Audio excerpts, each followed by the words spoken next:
I'm Representative Mitzi Epstein. I'm joined today by Representative Andres Cano and Representative Dr. Randy Friese.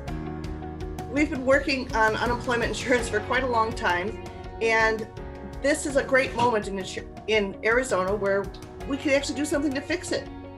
The COVID-19 pandemic is being managed. Even though we're seeing a light at the end of the tunnel, families are still being impacted by job loss and financial hardship. Unemployment insurance is a bridge for an individual from the job they had to the job they're going to get. But very importantly, it's an economic stabilizer for all of us. It helps stop job loss. So, because if you have money in your pockets, you can make the car payment or pay the car mechanic. And that car mechanic in your neighborhood, that's where unemployment insurance really helps. Unemployment insurance helps stop the job loss and helps put reins around a recession. We have a couple problems with our unemployment insurance program. Number one, the amount of money that we pay each week is terribly low. It's the lowest in all of the US. And even in the local region, Arizona pays out generally around $231 per week to people who claim unemployment insurance. Nearby Texas pays $400 a week. California pays $329, and Colorado pays $430 per week. You know, we have Representative Epstein and I, and as well as Mr. David Cook, one of the representatives from District 8, a Republican, have met weekly with our economists and our ledge council drafters that make, write out our bills. And we decided that we want to, the best way to address fixing unemployment insurance benefits in Arizona is to, number one, increase the weekly benefit amount to $300 a week. Now, currently it's at $240 maximum. Representative Epstein reported that the average payout is $230 some dollars, but the maximum is $240. The other issue we wanted to address is if you receive unemployment benefits and then you also work part-time as you're trying to find full-time employment, if you make more than $30 in that week, that $31st is deducted from your benefit. So we really thought that that was limiting on working families and people that are really trying to bridge that gap between jobs. So our bill not only increases the maximum benefit to $300 a week, it also increases the maximum what's called disregard or amount you can make and still receive your full benefit from $30 presently to $160. So that means that a working family that gets laid off can make up to $460 a week during that time where they're transitioning between jobs. And we think that will help not only our families, our Arizona families, but our Arizona economy. You can pay your landlord, you can pay your groceries, you can pay your car mechanic. These things are important to keep the economy afloat during recession. So that's what our bill does. You know, $960 is what the max benefit would be in Arizona if you're on our unemployment insurance here in this state. That won't even get you a one-bedroom apartment in Phoenix, which is average at $1,100. In Tucson, it's $972 for an average. And so already what we're getting from the state is just quite simply not enough. We know that beyond housing, people have got to eat, people have got to pay their electricity bill, people have got to be able to go from point A to point B.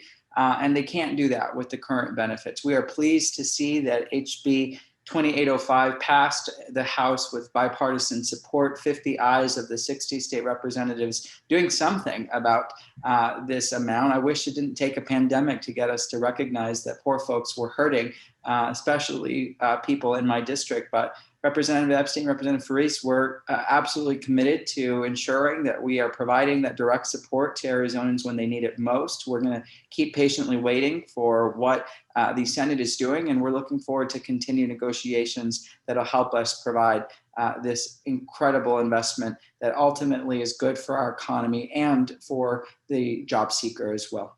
Many Arizonans are working hard to stay employed right now, but they've still had their hours cut. And they shouldn't be punished for that. And that's what we're trying to do, is make sure that we give people an incentive to take that part-time work. So would either one of you like to talk about the importance of, when you've lost a job, staying in touch with folks who are in your working network? And why will it help so much if we let people go ahead and take that part-time work and still receive their unemployment insurance? Well, I mean, Representative Epstein, when I've been talking to my constituents over the last year throughout this pandemic, trying to handle the onslaught of cases that the Department of Economic Security got, more than anything, I heard a lot of Arizonans frustrated with the unemployment process. Here they are reporting every week. They're putting in their wages if they're earning any, but more than anything, current law disincentivizes an Arizonan seeking work because why would they go get a position for 4 or 5 hours, right? Let's say a day job, quick work, then have to claim that. I mean, we ultimately should have not be questioning the integrity of those who are unemployed, and I think that's kind of the big myth that we've been trying to disperse at the state capitol, is that these are Arizonans that actually do want to work. It's just that right now our current system disincentivizes that work. That should never be the case. We should be lifting them up. That's the truth. That is what we want to do. We want to lift people up and so we need to hit the relief button on the part-time work penalty. That's that problem with our unemployment insurance system right now, where if you get more than $30 in part-time work, boom, you're out. So instead, we're going to hit the relief button on that part-time work penalty and raise it up to $160 per week to encourage people to get back on the part-time work path to business as usual. So would either one of you like to talk a little bit about how being able to hire people back could be good for local businesses?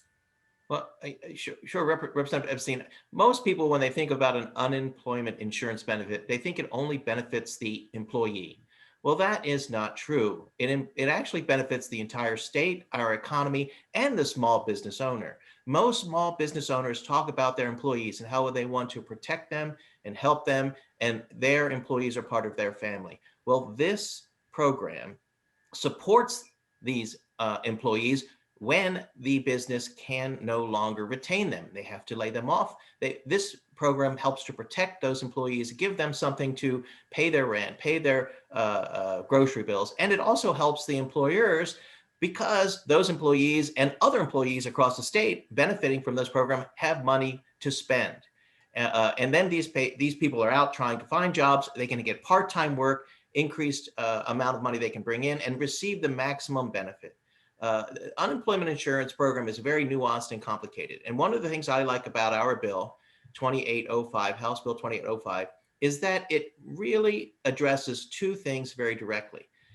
Increasing the maximum weekly benefit to $300, increasing the amount you can make and still receive that maximum weekly benefit to $160. But there's one more point that I wanted to point out here, and that's that it is high time to do something about unemployment insurance in Arizona. The last time that these were improved was the weekly benefit was improved in 2004, and the wage base was improved in 1983. So, 2004, the flip phone was cool. Vladimir Putin was reelected president of Russia. Is there anything else that you can think of that has or has not changed since 2004? Well, the Nintendo DS was coming out, and so it's been a long time, Representative Epstein, and that's why I think we have to stress the urgency of Arizonans paying attention to call their senators as this really decent and bipartisan proposal moves forward in the process. We are encouraging you to call your state senator to vote yes on HB 2805. If you're curious on how you can contact your state senator, all you've got to do is visit azleg.gov, or you can call your state senator at 602-926-3559, 602-926-3559. I don't know about you, Representative Epstein and Representative Friese. I love hearing from my constituents. I pay attention to those emails, to those phone calls, and more than anything, Arizonans need this relief right now. It's time for us to increase our unemployment benefit. This is, 16 years in the making, so let's go do it. Please call your senators, encourage them to support House Bill 2805, and so we can bring relief to Arizonans, small businesses, Arizona families. This helps the entire state. There you have it. I think that's a wrap. It's a wrap, and thanks for joining us on The Debrief.